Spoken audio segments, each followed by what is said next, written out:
Proklamasi. Kami, bangsa Indonesia, dengan ini menyatakan kemerdekaan Indonesia. Hal-hal yang mengenai pemindahan kekuasaan dan lain-lain diselenggarakan dengan cara saksama dan dalam tempo yang sesingkat-singkatnya.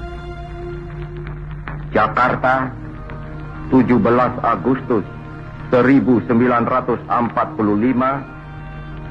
atas nama bangsa Indonesia, Soekarno, Hatta.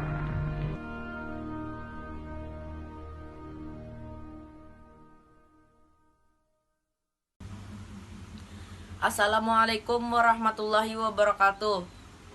Nama saya Muhammad Ferdiansyah Dwi Putra Mashur dari kelas 6B. Bacaan proklamasi. Proklamasi. Kami, bangsa Indonesia, dengan ini menyatakan kemerdekaan Indonesia.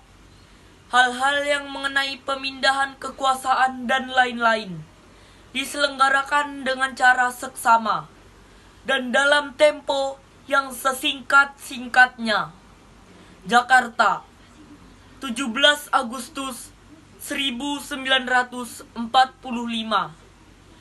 Atas nama bangsa Indonesia, Soekarno, Hatta. Sekian pembacaan proklamasi dari saya. Wassalamualaikum warahmatullahi wabarakatuh.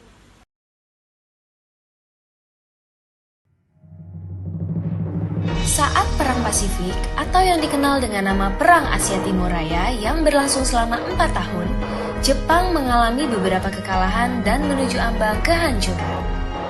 7 September 1944, Jenderal Kuniaki Koiso di hadapan parlemen Jepang berjanji untuk memerdekakan Indonesia bila mencapai kemenangan dalam Perang Pasifik. Tujuannya mendapat bantuan Indonesia dalam perang tersebut. Kaum Pergerakan Nasional menyambut hangat janji kemerdekaan oleh Jenderal Koiso. Anggota Badan Penyelidik Usaha-Usaha Persiapan Kemerdekaan Indonesia BPUPKI dilantik oleh Jenderal Kumakichi Harada. Rajiman Wediodiningrat, tokoh Pergerakan Nasional, ditunjuk sebagai ketuanya. Tapi, tidak semua petinggi militer Jepang sepakat dengan pelantikan BPUPKI. Misalnya Jenderal Izagaki dan Yuichiro Nagano. Keberatan dua jenderal itu tidak berarti banyak. Mayoritas petinggi militer Jepang tetap mendukung BPUPKI. Sidang BPUPKI dari 29 Mei sampai 1 Juni 1945 pun berjalan mulus. Setelah bersidang 2 kali, kerja BPUPKI berakhir dengan baik, sesuai harapan Jenderal Kumakichi Harada. BPUPKI lalu dibubarkan oleh Jenderal Terauchi Hisaichi, diganti jadi Panitia Persiapan Kemerdekaan Indonesia PPKI 7 Agustus 1945. 21 nama anggota PPKI diumumkan. Sebagian besar berasal dari BPUPKI. Mereka sudah bersiap sidang pada 16 Agustus 1945.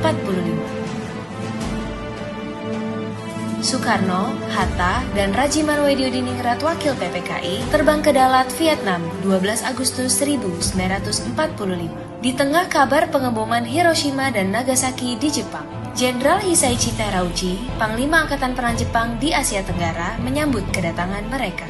Jenderal Terauchi berkata bahwa PPKI bisa segera memproklamasikan kemerdekaan Indonesia. Kabar gembira tepat pada hari ulang tahun Hatta.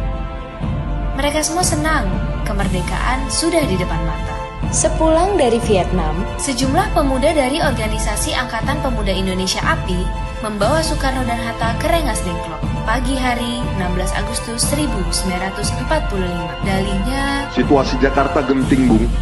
Pemuda mendesak Soekarno dan Hatta segera memproklamasikan kemerdekaan Indonesia. Jepang sudah menyerah, kata para pemuda. Soekarno dan Hatta terkejut, tapi Soekarno enggan memenuhi permintaan para pemuda. Menurut Soekarno dan Hatta, proklamasi kemerdekaan harus melalui rapat PPKI. Pemuda akhirnya memulangkan mereka ke Jakarta sore harinya. Sepulang dari Rengas Dengklok, Soekarno dan Hatta hendak bersidang dengan PPKI di Hotel Das Indies, Jakarta, tapi Jepang melarangnya. Perubahan situasi mengarahkan rapat persiapan kemerdekaan ke rumah Laksamana Maeda, perwira Angkatan Laut Jepang.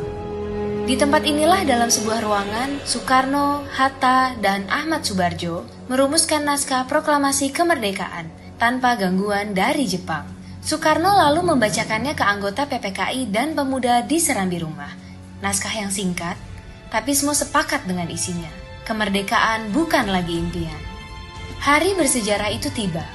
Soekarno membacakan naskah proklamasi kemerdekaan Indonesia ke banyak orang di rumahnya, di Jalan Pegangsaan Timur nomor 56 Jakarta.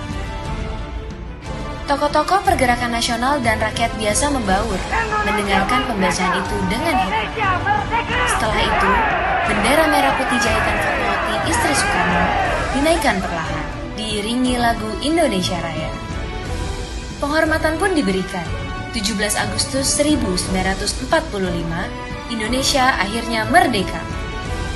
Ini bukanlah pemberian, melainkan hasil perjuangan dari seluruh rakyat Indonesia.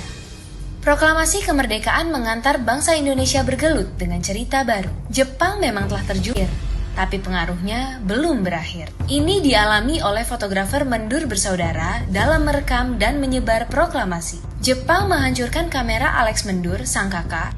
Karena itu, Franz, sang adik, mengubur negatif fotonya di halaman kantor Surat Kabar Asia Raya demi selamatkan bukti-bukti proklamasi.